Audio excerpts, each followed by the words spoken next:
of all transaction, list of names of all account titles or accounting procedure manual.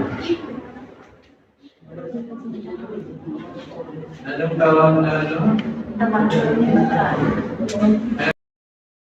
Anong tawag sa chart of account? Ang chart of account it is a list. List of names of all account items. Yun ang chart of account. Listahan siya. Halimbawa, yung company, mayroong siyempre na account agent sila. So, yung lahat na account na ginagamit nila at gagamitin pala, they're listed in the chart of account.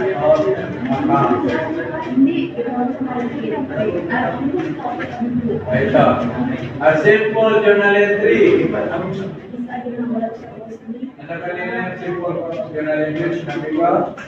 Okay, consist of two accounts. Consist of two accounts, which are debit and credit.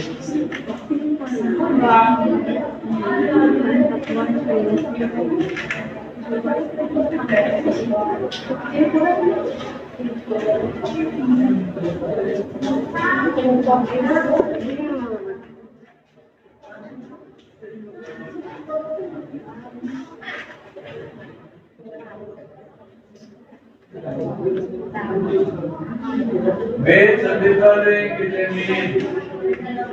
elements or statements is false about proper journal entry. So, standard ito yung mali. Una, it may have more than one debit and one credit. Tama ba ito? So, hanapin natin yung mali. Ha?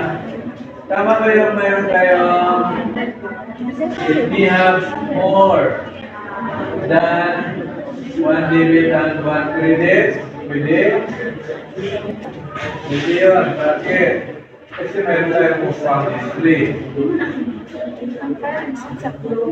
Space should be skipped between journal entries. So, at least should be skipped between journal entries. Credit always indented. Credit is always indented. Accounts that are increased are always listed first.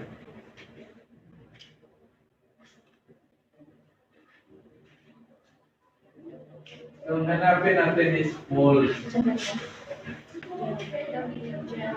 It may have more than one debit, one credit. False ba yun? Tama. The space should be skipped between journal entries.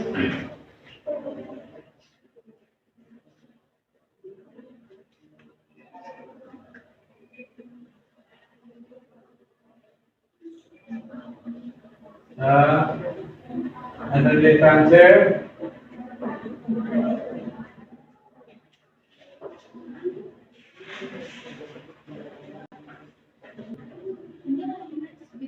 Normally dito is accounts that are increased are always listed first.